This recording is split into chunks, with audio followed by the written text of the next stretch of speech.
It's not events that determine human emotion, but how people interpret those events. A seemingly simple statement, yet it contains a profound paradox. Faced with the same crisis, why do some crumble while others stand firm?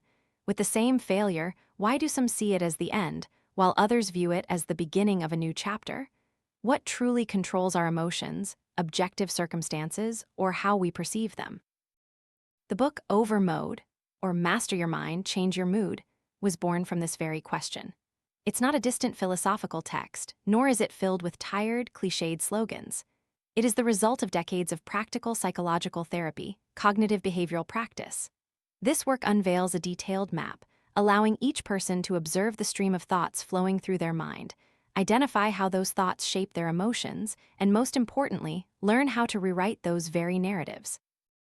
The unique aspect here isn't in painting a fantastical ideal, but in providing concrete, practical steps that can be applied immediately in daily life.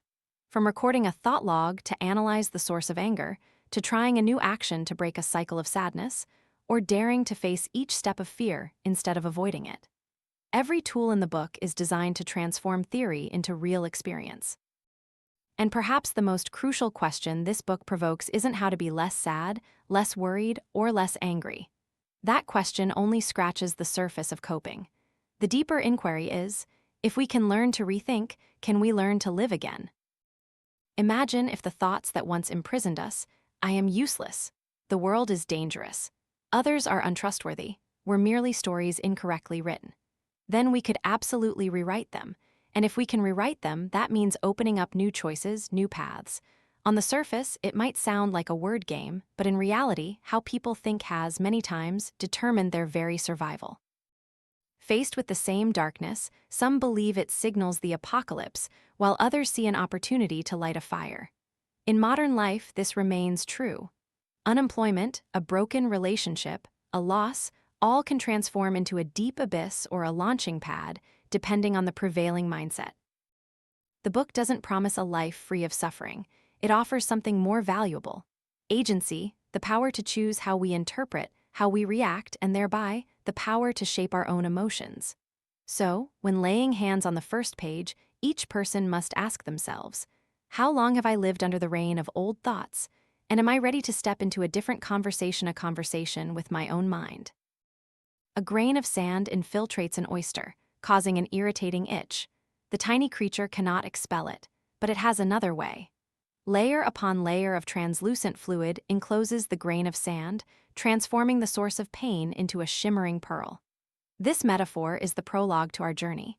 The discomfort of the soul can become a new pearl if we learn to encase it with different skills and perceptions.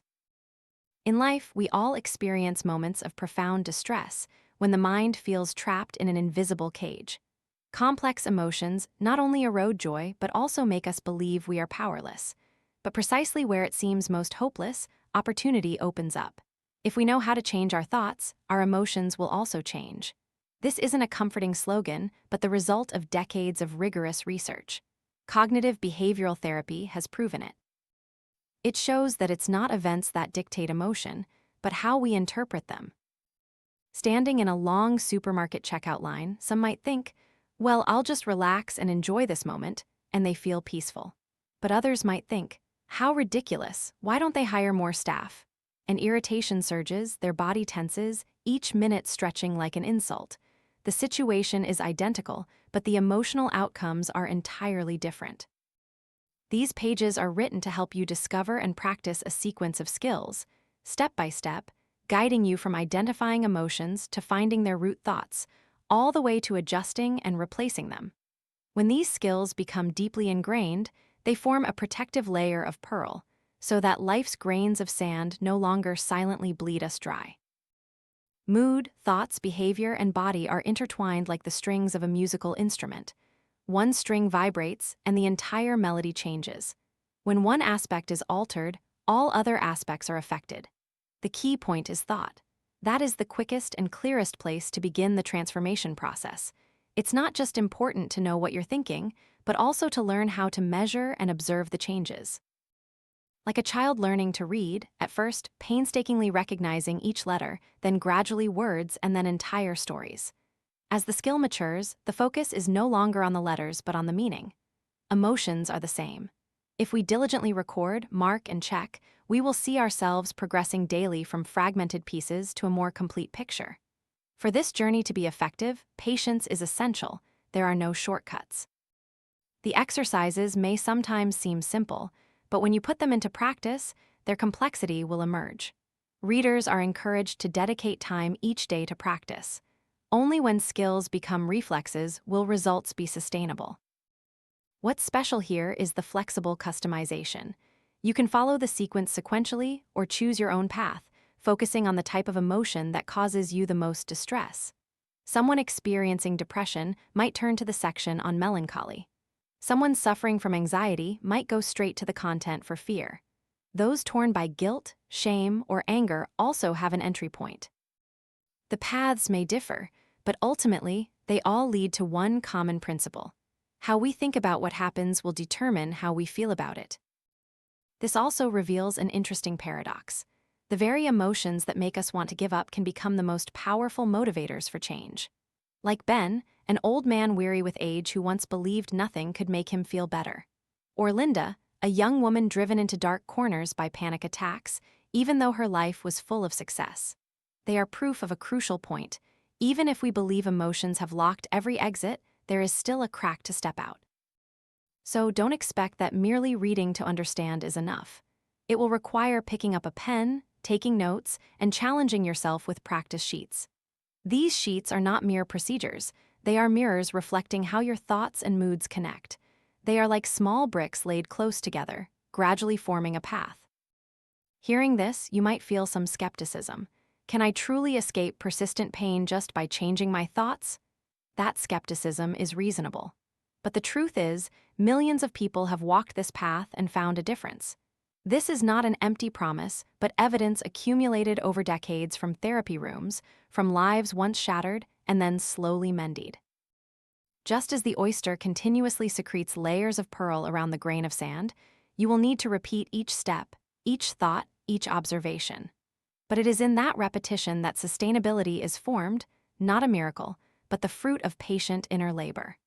And when the pearl is created, it will not only soothe the initial wound, but also become a priceless spiritual asset that stays with you for life. If we want to understand how emotions operate, we must enter a mental map where 5 elements intertwine into a closed circle: thoughts, emotions, behaviors, physical reactions, and environment. Imagine them as 5 gears of a machine. If just one gear slips, the entire system's movement becomes chaotic. And when one gear malfunctions, it pulls the others into its vortex. Ben's story illustrates such a picture. He is an elderly man entering the final stage of his life with many cracks. His best friend died, leaving a quiet void within him. His wife has cancer. Hospital visits become a stressful routine. His children are busy, rarely visiting. His environment slowly closes in. The once cozy house now echoes with silence. In this environment, a chain reaction of responses appears. He thinks, I have no one left to talk to. I am a burden. This thought spreads a wave of depression. As sadness weighs him down, his behavior also changes. He goes out less, abandons activities he once loved. His body becomes slow, exhausted. His back pain seems to worsen. And this withdrawal from social life reinforces his initial thought that he has been abandoned. The cycle closes, tight as a trap. What's haunting about this cycle is that it doesn't need new events to sustain itself. It operates and feeds itself. A thought sprouts, takes root in emotion, pulls along behavior, impacts the body, and then circles back to reinforce the old belief. Each time the cycle closes, Ben finds himself sinking deeper, as if sitting in a room growing darker, unsure where the light switch is. But this map isn't just to describe hopelessness, it also reveals a paradox. With just one point of change, the entire circle can shift direction. If Ben made an effort to go for a walk outside, that behavior could bring a different flow of energy.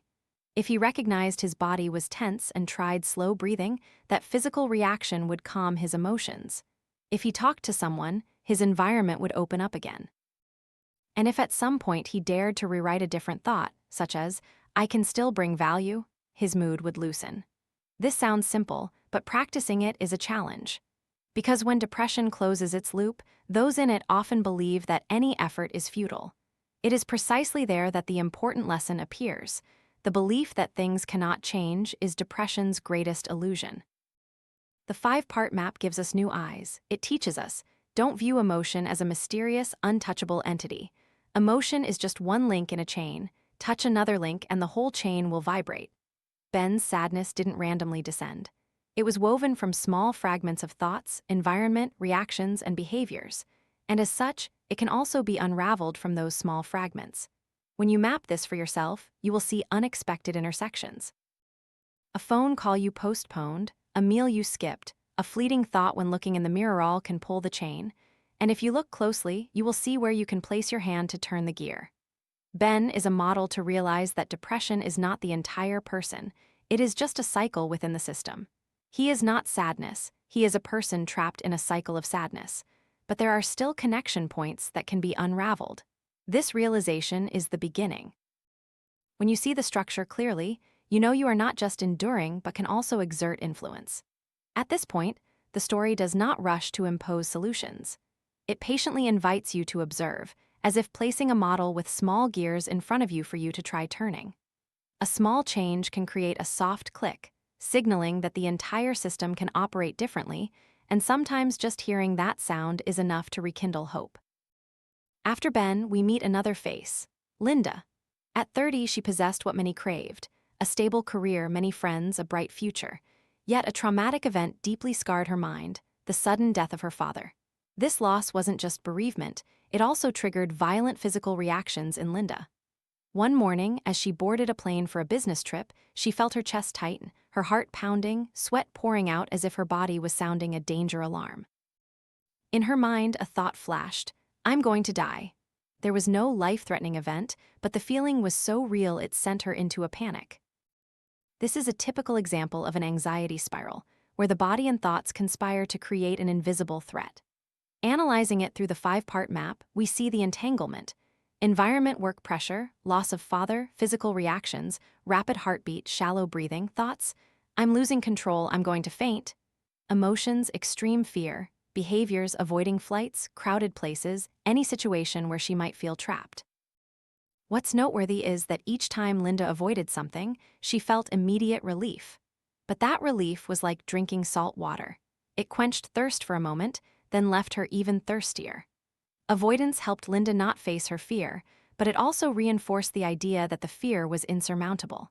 And so the spiral tightened, turning the entire outside world into a map of forbidden zones.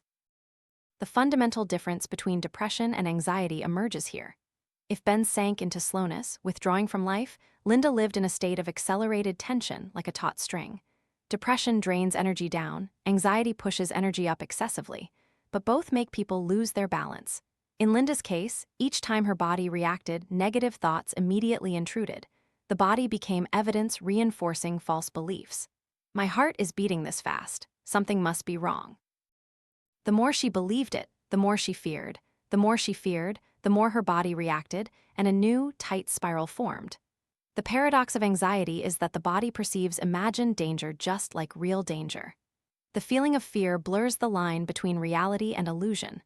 Linda couldn't distinguish between a natural stress-induced heartbeat and the signal of a critical emergency. In her eyes, every sign was a threat. Sometimes Linda thought, what if I faint in a crowd? Everyone will see me as weak. This fear of shame wove a new thread into the spiral. Anxiety is not just fear, it also draws in self-doubt, the feeling of being judged, the shame of not being in control. A trembling body becomes proof of an imperfect self. So what do we learn from Linda?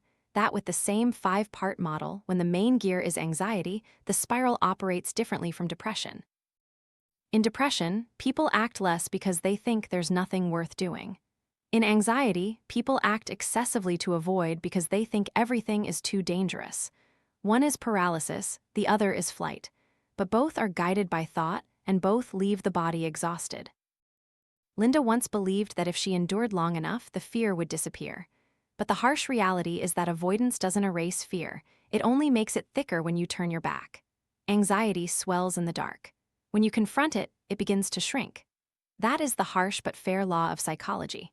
If Ben showed us the stillness of despair, Linda exposed the tumult of anxiety, one a negative pole, one a positive pole, both revolving around the human mind.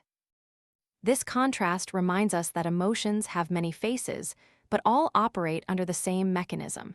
Seeing the mechanism, we begin to see the crack for change. If Ben is a mirror of exhaustion in old age, Linda is a symbol of the anxiety spiral in a young person full of potential, then Marissa opens up a different tragedy, the deep scars of traumatic memories. Marissa's childhood was not one of carefree days, but a series of memories of abuse, violated by the very person she once trusted. Marissa grew up with a subconscious belief she was not worthy of love. As an adult, she married, but the marriage quickly dissolved, leaving only more evidence to reinforce her existing belief. In that darkness, the thought of ending her life frequently arose. It didn't come from a specific event, but from a prolonged sense of inadequacy. Anything could prove that she was inferior, that she would never be accepted. For Marissa, the world was no longer a place to try again, but an eternal courtroom where she was always condemned. The five-part model in this case clearly illustrates environment, broken relationships, thoughts, I am worthless, emotions, despair, emptiness, behaviors, avoiding people, retreating from opportunities, nurturing self-destructive ideas, physical reactions, exhaustion, headaches, chronic insomnia. All are linked together, forming a cold, closed loop. The crucial point for Marissa lies in her core belief.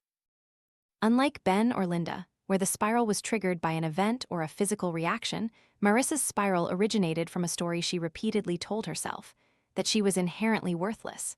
And when that story was repeated long enough, it became truth in her eyes. This reveals a terrifying truth. Emotions are not only born from the present, but are also permanently stamped by the past. Old scars become a lens through which every new event is distorted. When a friend doesn't reply to a message, to others it might just be busyness. But in Marissa's eyes, it's proof that she is rejected. When someone compliments her, she assumes they are insincere. This distorted lens prevents her from ever escaping the loop of despair. If Marissa shows the destructive power of memory, then Vick illustrates the trap created by one's own personality. Vick is a successful entrepreneur. He built his life on perfectionism and absolute control. Everything had to be perfect. Every plan had to go exactly as intended. When small things didn't go his way, anger exploded, leaving an aftermath of anxiety and regret. Vick was once addicted to alcohol, and even though he had quit, the fear of relapse always lingered. He lived in constant tension, his thoughts consumed by the need to control everything, his emotions oscillating between anxiety and anger, his body always taut like a spring. His behavior involved forcing himself and others to follow his will, and his environment gradually became a stressful battleground where everyone had to be cautious.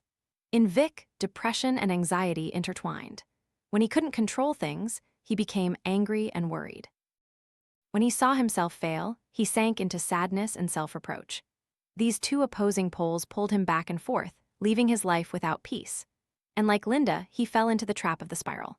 The more he tried to control, the more he realized his helplessness, and his emotions grew even more intense. Vick teaches us that not only tragedy or loss create spirals, but even qualities that seem like strength's ambition, perfectionism, discipline can become shackles when pushed to extremes.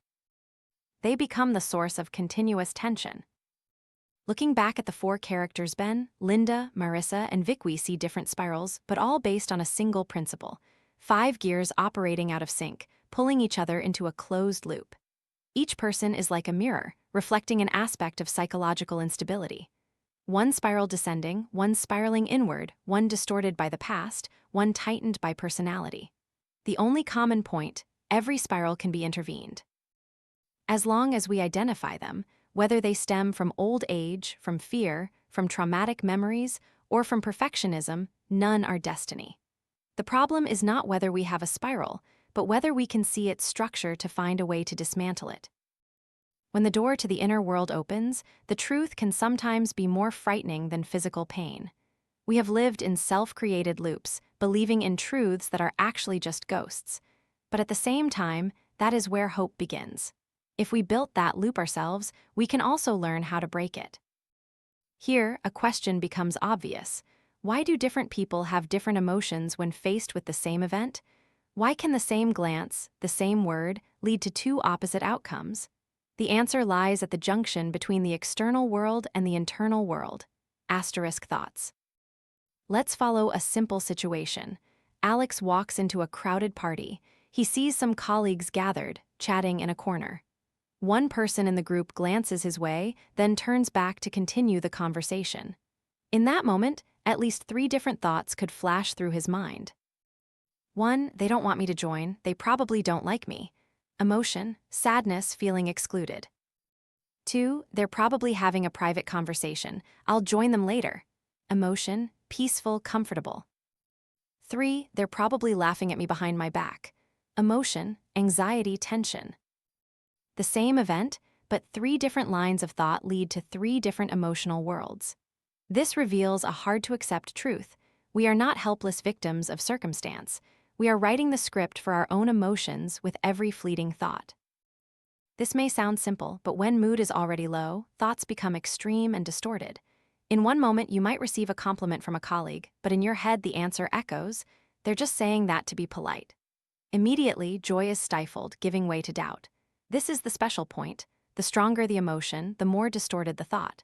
When angry, we easily view others' minor actions as insults. When anxious, we turn normal situations into threats. When depressed, we forget all positive evidence, retaining only dark fragments. The view of the world is no longer neutral, but filtered through the thick-colored lens of mood.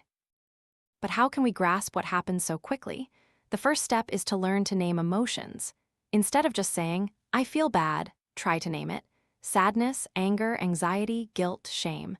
Labeling doesn't immediately reduce emotion, but it creates a distance.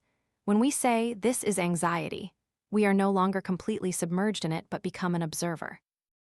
Next, we need another tool, asterisk measuring emotions. There's no absolute ruler, but a scale from 0 to 100 can make vague things concrete. If today you feel sad at an 80, and after a conversation it drops to 60, that change is enough for you to recognize progress. These numbers are like markers on a map, helping us not get lost in the labyrinth of emotions. The important thing about measurement is not to reach 0. Few can completely erase sadness, fear, or anger. What's needed is a softening. A reduction from 90 to 50 is enough to open a breathing space. A drop from 70 to 40 can be the difference between a terrible day and a tolerable one. These small steps accumulate into significant progress. Some argue, what's the point of naming and measuring? I still feel miserable. But in reality, this is how we turn the vague into something actionable. Just as a doctor needs to measure blood pressure to monitor a condition, we also need to know where our mood is to recognize when it changes. Without recording, there can be no progress. A paradox emerges. The more we focus on emotion, the more capable we are of stepping out of its control. Just as observing a fire doesn't burn us, observing emotions helps us not be consumed. Naming and measuring are small actions, but they are the door opening to the possibility of control. If Ben was stuck believing he was powerless, Linda bound by the anxiety spiral, Marissa living in the distorted lens of memory, then the lesson here is that no matter what state we are in, we can start by naming what is happening within us. Emotion is no longer invisible. It has a face, a number, and from there, it can be changed. Anyone who has experienced psychological crises knows the hardest step is believing that change is possible. But when you write down, I feel 80% anxious, and tomorrow write, today it's 60%. That evidence is the answer, not a promise, not an illusion, but reality. And that reality is powerful enough to pave the way for the next steps. Once you've learned to name and measure emotions, the next question arises, what do you do with that information? If you stop at just recording, the process can easily become tedious. The ultimate goal isn't to store numbers, but to chart a path toward a different life. Therefore, the next important step is to set personal goals. These goals aren't vague slogans like be happier or be less sad. They need to be specific, realistic, and measurable. For example, within 1 month, I will call a friend once a week, or I will do 10 minutes of light exercise every morning. The clearer the goal, the greater the chance of success. The interesting part lies in analyzing the benefits and drawbacks of change. Many people assume the benefits are so obvious that they don't need listing, but in reality, writing them down clarifies invisible forces. Someone experiencing depression might list the benefits of exercise: increased energy, improved mood, a sense of agency. But if asked about drawbacks, they might say, takes time, body feels tired, feeling of failure if I give up. When both sides are written out, we clearly see that hesitation isn't due to laziness, but because of underlying beliefs and fears that are holding us back. This analysis reveals a paradox. Sometimes the very benefits of not changing are the strongest barriers. For example, continuing to avoid helps Linda not confront her fears. Sinking into sadness helps Ben avoid challenging himself with new things. So, change isn't just about seeking new benefits, but also about letting go of the false benefits we cling to. Setting personal goals also helps us combat feelings of helplessness. Instead of looking at life as an insurmountable mountain, goals break it down into steps. Each step forward becomes proof that we are not standing still. With goals, negative emotions are no longer a life sentence, but an obstacle that can be overcome. After establishing goals, we must understand a more subtle connection. Asterisk situation, emotion, thought. This is the foundational triangle. An objective situation occurs. It evokes a thought. That thought leads to an emotion. It sounds simple, but often we mistakenly believe the situation directly causes the emotion. Let's return to a common example. A friend doesn't reply to a message. Situation, silence. The thought could be, he's busy, leading to a peaceful emotion. But it could also be, I'm being ignored, leading to sadness, or did I do something wrong, leading to anxiety. The situation doesn't change, but 3 emotional paths open from 3 different ways of thinking. Recognizing this triangle means we can begin to separate the event from its interpretation. When Marissa sees someone not smiling at her, the event is just a normal face, but in her mind, it transforms into proof of her belief that she is unlovable. It is the interpretation, not the face itself, that creates the pain. This doesn't mean thoughts are mere illusions. They have real power because they determine how we react, but at the same time, they are also the point of intervention. If we can change the interpretation, we can change the emotion. Here, writing becomes a powerful tool. When we record the situation, the emotion, and the accompanying thought, we begin to see recurring patterns. These patterns are like background music constantly playing in our heads that we never noticed. Once we hear them, we have a chance to adjust. Someone once said, awareness is 50% of change. Indeed, if we never stop to see that our emotions don't simply fall from the sky but originate from specific thought patterns, we will forever blame circumstances. But when the triangle of situation, emotion, thought is drawn, we see our own hand on the steering wheel, rather than just passively sitting in the car. From here, the journey enters a new phase. Personal goals become small dots on the map, connecting to form a route. And each time we record a situation, an emotion, a thought, we are illuminating a dark corner in the maze. No maze is without an exit, but only when we redraw the map does the door appear. There are moments when our minds seem to blurt out a sudden voice. Without thinking, you're walking into a meeting and suddenly hear in your head, I'm going to say everything wrong. Or looking in the mirror, the thought flashes, I look terrible. These lightning flashes don't wait for us to analyze, they appear automatically, and it is they, not the external situation, that powerfully impact emotions. That's why we must identify automatic thoughts asterisk. They are quick, brief. Sometimes just a fleeting image, a whisper, but their power is so great that they shape our entire mood. Automatic thoughts are like news tickers at the bottom of a screen, unnoticed by many, but they adjust how we understand the entire program. Among these, some thoughts are even more intense, asterisk hot thoughts asterisk. These are thoughts directly linked to an emotional outburst. For example, you might have many negative thoughts in a situation, but only one of them makes you so angry or sad that you can't bear it. That's the hot thought. Pinpointing the hot thought is like finding the right detonator in a minefield. If you handle it, the rest will settle down. Let's return to Marissa. When a friend didn't call back, a series of thoughts ran through her mind. Maybe they're busy, maybe I did something wrong, they definitely don't want to contact me anymore. Among them, the last sentence was the hot thought. It made her heart constrict. The feeling of abandonment flared up. That hot thought precisely drove her emotions into the abyss. The other sentences were just echoes, but we can't just stop at identification. If we only know what we're thinking, the emotion remains intact. The next important step is to asterisk test the thought with evidence asterisk. This method is simple but requires patience. Take a piece of paper. Draw columns: situation, emotion, automatic thought, evidence for, evidence against, and finally alternative thought. This is called a asterisk thought record (TR).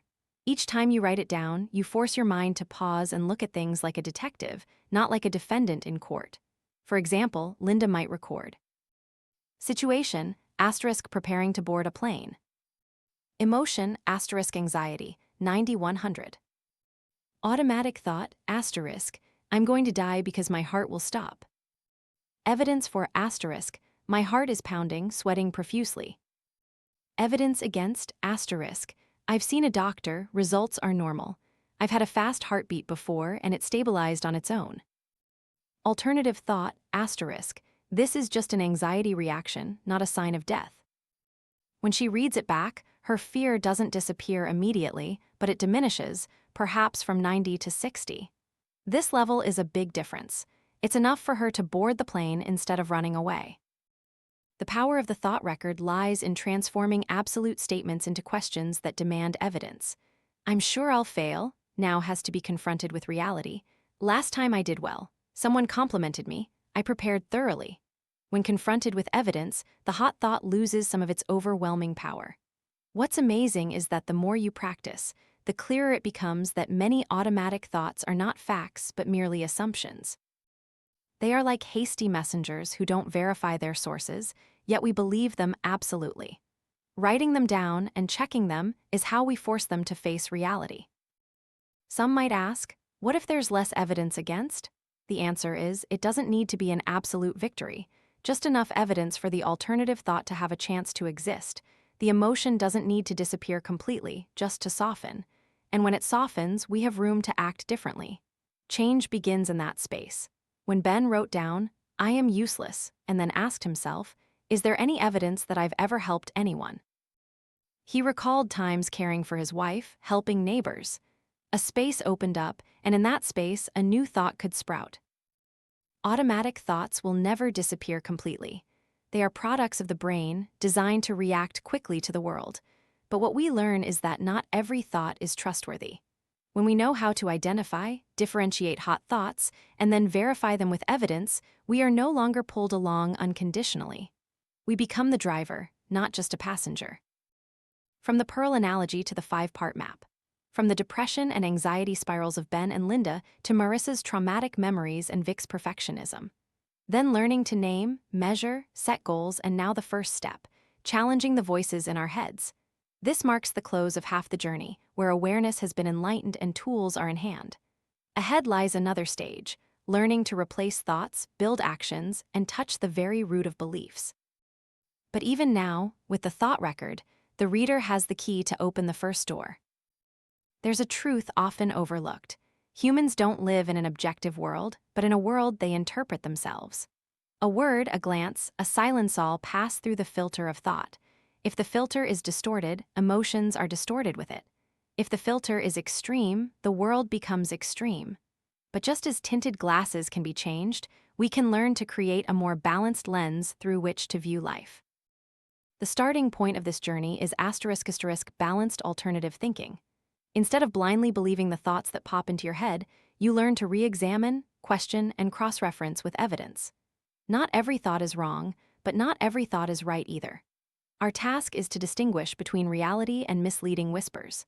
To do that, you need to start by identifying hot thoughts, those fiery thoughts that push emotions to extremes. Among countless thoughts, some sentences make your heart pound, your face flush, tears well up. That is the detonator, the epicenter of the storm. If you only deal with trivial thoughts on the surface, you'll be like someone mowing weeds while the roots remain. Hot thoughts are the roots, and to change, you must grasp the root. Imagine someone unemployed. 3 sentences echo in his head.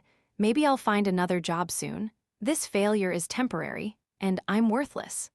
All 3 exist, but only the last one makes his chest tighten, tears welling up. That's the hot thought. It nurtures the worst emotions, and it needs to be brought to light. Once the hot thought is identified, the next step is to create an alternative or balanced thought. This doesn't mean changing black to white or transforming pessimism into false optimism. The goal isn't to tell yourself, everything's fine, when reality says otherwise. What we seek is a statement that reflects the situation more fully, encompassing both dark and light aspects, without omitting any evidence. For example, instead of "I'm worthless," a balanced thought might be, "I am currently unemployed. This is difficult, but I've done good work before and still have valuable skills." This sentence doesn't deny the difficulty, but also doesn't ignore positive realities. Balance means keeping the entire picture, not cutting out half. Initially, we often don't immediately believe alternative thoughts. They sound awkward, like new clothes we're not used to. But belief doesn't come from words, it comes from evidence. Therefore, we need to cultivate the habit of collecting evidence for new thoughts. Each time a small action proves the opposite of the hot thought, we record it. If the hot thought is, "I never do anything right," write down instances of success, however small, a pleasant conversation, a well-cooked meal, a task completed on time.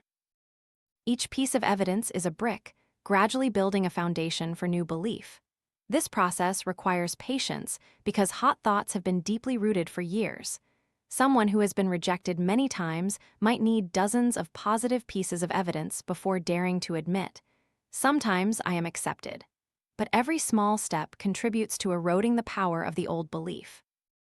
Sometimes the alternative thought doesn't immediately bring about good feelings. It's like a new seed sown in the ground. On the first day, you don't see anything, but if you keep watering it, a sprout will emerge. Similarly, if you repeat balanced thoughts, reinforced by evidence, one day your emotions will follow suit. This is a beautiful paradox. We cannot wait for emotions to change before we start thinking differently. We must think differently first, and then emotions will gradually change. Alternative thinking doesn't promise that life will be all sunshine. It just shows us how to see both darkness and light simultaneously, instead of letting the darkness swallow us whole. And it is this balanced perspective that opens up the possibility of acting differently. Someone who believes they are useless will never apply for a job, but someone who thinks they have difficulties but also strengths will dare to try again. Alternative thinking, therefore, is not just a mind game. It is a tool for changing lives. Every balanced sentence you write, every piece of evidence you record, is a paving stone on a new path. It is a path where emotions no longer hold absolute sway, where you can walk with complete, undistorted truth. Identifying hot thoughts, rewriting balanced thoughts, collecting reinforcing evidence, these 3 steps are like 3 hoes tilling the soil. Repeatedly, the mental landscape gradually expands, ready for new seeds. Once we hold more balanced thoughts in our hands, the next question is how to turn those thoughts into reality. A new thought only truly gains power when it is accompanied by action. Otherwise, it remains merely words on paper. This is where an action plan comes in. A plan is not a vague wish list but a concrete roadmap. It answers specific questions. What will I do? When? Where? What difficulties do I anticipate? How will I prepare to cope? The clearer it is, the higher the chance of execution. For example, someone with a hot thought like, "I never fit in with anyone," after writing a balanced thought like, "It's true I often feel awkward, but there have been times I've connected with others." The next step isn't just to reread that sentence, but to set a specific action. This week, I will actively greet and talk to one colleague during break time. That's an action that transforms a new thought into living evidence. An effective action plan typically contains 4 elements. 1. Specific, not just go out more, but take a 15-minute walk after dinner on Tuesday and Friday. 2. Realistic, don't set overly ambitious goals to avoid failure reinforcing old beliefs. 3. Prepare for difficulties. If there's a risk of feeling anxious, prepare a self-reassurance phrase or a breathing technique. 4. Monitor results. After acting, write down your emotions and note the change through each small action. A new cycle is formed. New thought, new action, new experience, evidence reinforcing the new thought. As this cycle repeats, the new belief gradually replaces the old. However, not every situation can be changed by action. There are events beyond our control, illness, loss, death pains that cannot be erased. In such cases, we need a different skill, acceptance. Acceptance is not surrender. It doesn't mean passively enduring. Acceptance is looking directly at reality, acknowledging that pain is present and choosing to live with it instead of letting it consume us. It is the attitude that pain is here, but I am also here. Practicing acceptance often begins with observing thoughts and emotions like clouds in the sky. When anxiety comes, you say, "This is anxiety." When sadness arrives, you say, "This is sadness." No running away, no judgment. You let them pass, knowing they are not your entire being. A paradox emerges. The more you try to push emotions away, the more they linger. The more you allow them to be present, the more they soften. It's like trying to push a ball underwater. It bounces back powerfully. But if you let the ball float, it drifts away on its own. Acceptance also involves maintaining a broad perspective. Instead of fixating on one pain, you step back to see the bigger picture. A person might live with a chronic illness, but also have relationships, capabilities, and values.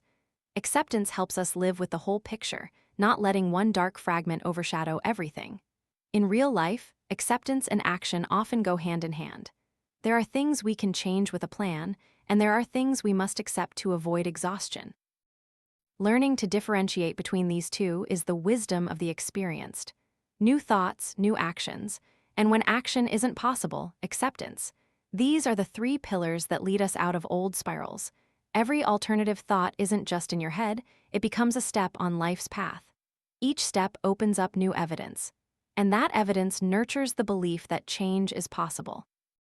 Behind every fleeting thought often lies a hidden foundational assumption, like roots nourishing branches and leaves. These assumptions often take the form of if-then statements and spoken rules we've long written for our lives. They might sound logical but can become a trap that binds the soul. Someone might carry the assumption, "If I don't please everyone, I will be abandoned." Another might believe, "If I fail once, it means I will never succeed." These implicit rules might initially help us adapt. A child learns that pleasing parents brings affection. But as they grow, these rigid rules turn into shackles, causing us to live in constant anxiety. Foundational assumptions differ from hot thoughts. A hot thought is like a lightning flash in a moment. A foundational assumption is the sky always covered with storm clouds. Hot thoughts can be challenged with a thought record, but foundational assumptions require deeper methods. They demand that we engage in real-life experiments. This is the role of behavioral experiments, not just analyzing on paper, but living a different experience to test whether the implicit rule is truly correct. Imagine someone who believes, "If I speak my true opinion, others will think I'm stupid." The only way to break this assumption is not to sit and write pages of arguments, but to try speaking their true opinion in a small situation. The experiment can start at a safe level, sharing a viewpoint with close friends. When the result isn't as bad as imagined, new evidence is created. Next time, they can try it in a small meeting. Gradually, each experiment becomes a crack in the thick wall. What's important to remember is that a single experiment is rarely enough. Foundational assumptions have deep roots, reinforced by hundreds of old memories. To change, many new, repeated experiences are needed.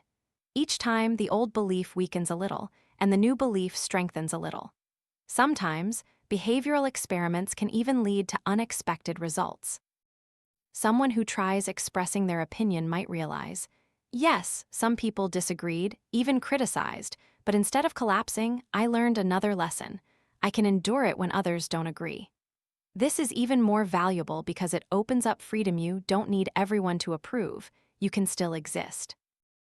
Foundational assumptions often operate in the unconscious realm. We don't even know they're controlling us. Therefore, the first step is to bring them to light. A useful technique is the downward arrow. We start from a hot thought and ask, "If this is true, what does it mean about me?" The answer is then subjected to the same question, layering down until we hit the core. For example, someone with the hot thought, "Everyone will see me as a failure." When asked deeply, "If you fail, what does that mean?" "It means I'm incompetent." Asked again, "If you're incompetent, what does that mean?" "It means I'm worthless." And that is the core belief. This is the hard core around which all the thoughts above revolve. Once the root is recognized, the behavioral experiment has a clear objective. We are not just experimenting to do something different, but to test the root itself. Is it really true that making a mistake means being abandoned?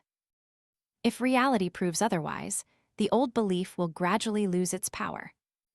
Foundational assumptions and behavioral experiments are therefore like a pair of companions. one is the root, and the other is the hoe to dig up that root. Without experiments, assumptions just lie in the mind like a heavy stone. But with each experimental action, that stone is touched, cracked, and eventually can shatter. What's interesting is that often, behavioral experiments also bring unexpected rewards. Someone who used to fear speaking because of ridicule, after a few tries, not only found their fear reduced, but also discovered their ability to communicate. Someone who believed they were useless when unemployed, after trying to volunteer a few hours at an organization, not only disproved the assumption but also found new joy.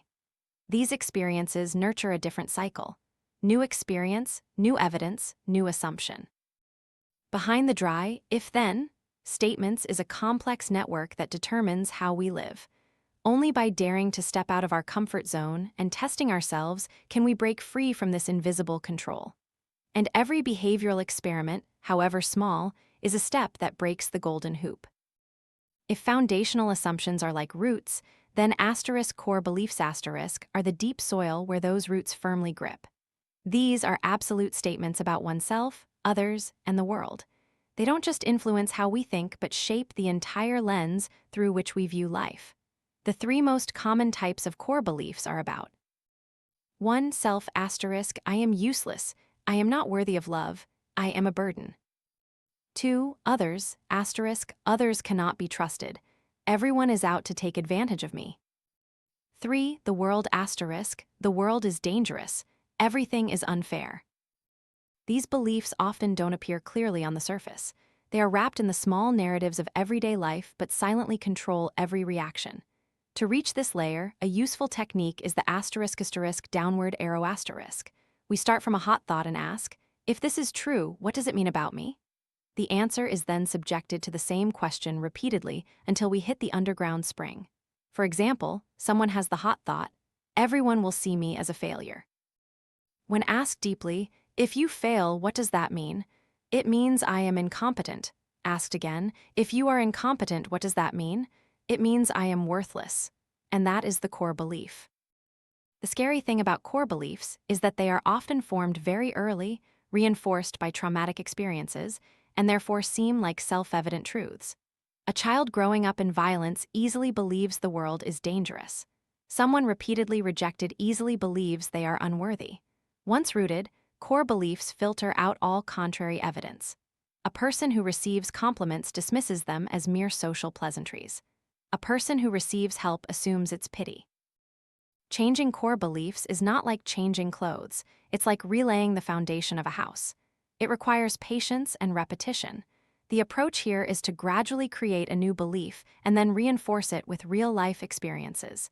If the old belief is, I am unlovable, the new belief might be, I can be loved even if I'm not perfect. This new belief doesn't deny weaknesses but opens up other possibilities. It's not an absolute statement but an invitation. I can*. Even just the word can is enough to loosen the shackles. To reinforce new beliefs, we need to constantly seek evidence and engage in appropriate behaviors. If you believe you can be loved, you start letting others get close. You dare to share, you dare to try. Each time you are accepted, however small, is a brick laid in the new foundation. Two practices are particularly useful at this stage: gratitude and kind actions. When you write down things you are grateful for each day, you actively direct your attention to positive evidence instead of letting your mind only gather negative things. When you perform kind acts, you create evidence that you have value, that your presence brings benefit. These repeated experiences gradually erode old beliefs. Changing core beliefs is never a straight path. Sometimes you see progress, then suddenly an event triggers the old belief. But that's not failure, it's an opportunity to continue the challenge. Just as muscles only get stronger with repeated training, new beliefs also require perseverance. More importantly, we learn that beliefs are not absolute truths. They are just stories we once believed.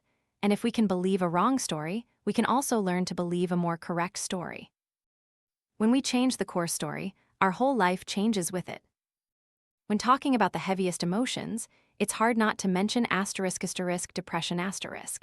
It differs from normal sadness in that sadness usually comes and goes, while depression lingers, smoldering like a wound that won't close. Those trapped in it often not only lose interest in life, but also lose the belief that they can escape. Depression feeds itself through a spiral of inaction. A depressed person no longer wants to do things that once brought joy. They stop seeing friends, stop participating in activities, stop challenging themselves. As action diminishes, positive experiences also disappear. And when there's no new evidence that life is worth living, the thought, "I am useless, nothing can change," becomes even stronger. The cycle thus closes. Here, *** behavior activation becomes the key.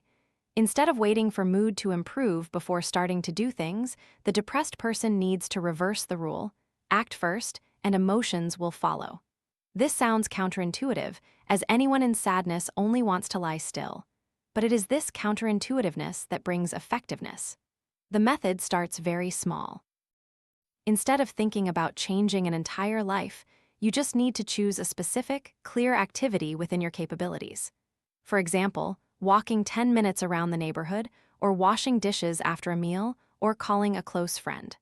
What's important is not the size of the activity, but the act of doing it despite your emotions. The chosen activities are usually divided into two types.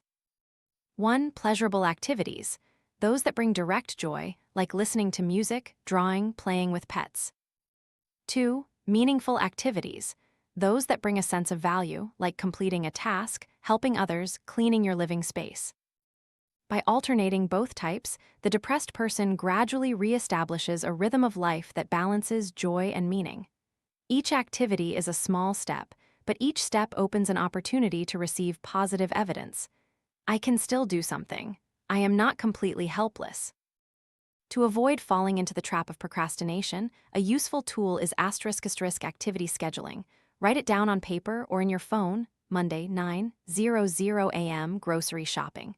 Tuesday afternoon, call friend. Wednesday, read 10 pages of a book.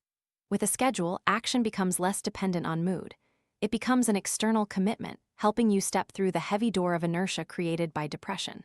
Some protest, "But I did it and I didn't feel any joy." That's true, joy often doesn't return immediately, but if you continue, your body and brain will gradually respond. Research shows that when depressed individuals maintain regular physical activity, their mood significantly improves, even if they initially didn't want to move. Think of it another way. Action is like a matchstick in the dark. Perhaps one match isn't enough to light the room, but many matches lit consecutively will create a steady light. Each small action is a match, and only with persistence does one see the darkness gradually dissipate. Depression also steals positive memories. Those trapped in it often remember failures and pain very clearly, but forget happy moments. A strategy here is to intentionally create a bank of positive memories. Write down pleasant things that have happened, however small, and reread them when sadness returns. This is also a form of behavior activation, the action of memory to counterbalance the distortion of depression. Perhaps the greatest paradox of depression is that precisely when people believe they can do nothing, doing something small has the greatest power. You don't need to wait for sadness to end to act. It's by acting that sadness diminishes. Step by step, the spiral of inaction is broken. Action creates new experiences. Experiences create new evidence. New evidence nurtures new thoughts, and when thoughts change, emotions gradually follow. If depression is a shadow gradually consuming vitality, then ** anxiety is like a fire erupting, burning away every breath. Anxious people often don't lie still but run in circles trying to escape. But the paradox is, the more they run, the more tired they become, and the fire grows larger. Anxiety operates through an ** avoidance cycle **. A situation makes their heart pound. They feel afraid and avoid it. When they avoid, the fear subsides, bringing a feeling of relief. That feeling becomes a reward, reinforcing the avoidance behavior. But the price paid is that the fear never disappears. It is merely preserved intact, and the next time anxiety returns, it's even stronger. To break free from this loop, anxious individuals need to learn to confront directly instead of fleeing. This is the foundation of ** exposure therapy. Actively stepping into feared situations, staying long enough to realize that the fear naturally subsides. The body cannot sustain panic indefinitely. And it is the experience of staying that gives us evidence that fear has limits. However, one cannot immediately rush into the most terrifying thing. There needs to be a asterisk fear hierarchy asterisk roadmap. Anxious individuals write down a list of feared situations, from least to most, then arrange them into a ladder. For example, someone afraid of flying might start by looking at pictures of planes, then watching videos of takeoffs, going to the airport to observe, sitting on a plane while it's still on the ground, and finally, taking a real flight. Each conquered rung is a small victory. The key is to stay with the fear long enough. If you leave when the feeling is still high, your brain registers, escape thanks to fleeing. If you stay until the anxiety naturally diminishes, your brain learns a different lesson. I am still safe even when I don't run. This is a crucial turning point in reestablishing a relationship with fear. To support this process, many parallel skills can be practiced. Progressive muscle relaxation, tensing each muscle group then relaxing, from feet to head. When the body softens, a signal of safety is sent to the brain. Asterisk slow, deep breathing, asterisk not to banish anxiety, but to prevent the spiral from escalating. Inhale slowly through the nose, exhale long through the mouth, like blowing out a candle. Imagery, asterisk create a peaceful image in your mind: a beach, a green forest, a place that once brought safety. Imagery helps calm the nervous system, counteracting the alarm response. Mindfulness and acceptance, observe fear like a wave. Don't fight it, don't run from it. Just stand still and watch it rise and recede. The more you resist, the higher the wave. The more you allow, the more the wave dissipates. These skills don't replace confrontation, but they are like climbing gear. They don't immediately pull you to the summit, but they make the journey safer and more feasible. Anxiety also has a subtle trick. It makes people believe they must be 100% certain to feel safe. But the truth is, nothing in life is absolutely certain. Planes always have a risk of malfunction, streets always have potential accidents. The goal isn't to achieve absolute certainty, but to learn to live with probabilities, to accept the world's imperfections. People who learn this often recount that initially, staying with the fear felt like drowning. But after a few times, they realize the body has a natural rhythm. The heart beats fast, then slows down, breathing becomes rapid, then regular again. They realize they don't die, they don't lose control as they imagined. This experience is more powerful than any explanation because it directly touches the nervous system. The fear hierarchy, supportive skills, and acceptance of uncertainty, these three pillars, help anxious people step out of the invisible cage. Each rung climbed not only makes the fear smaller, but also reveals an inherent inner strength. And each time they confront it, they learn one more thing: fear is not invincible. It is just an illusion nourished by avoidance. Among the emotions that cause people to collapse, asterisk anger, guilt, and shame asterisk are three insidious fires.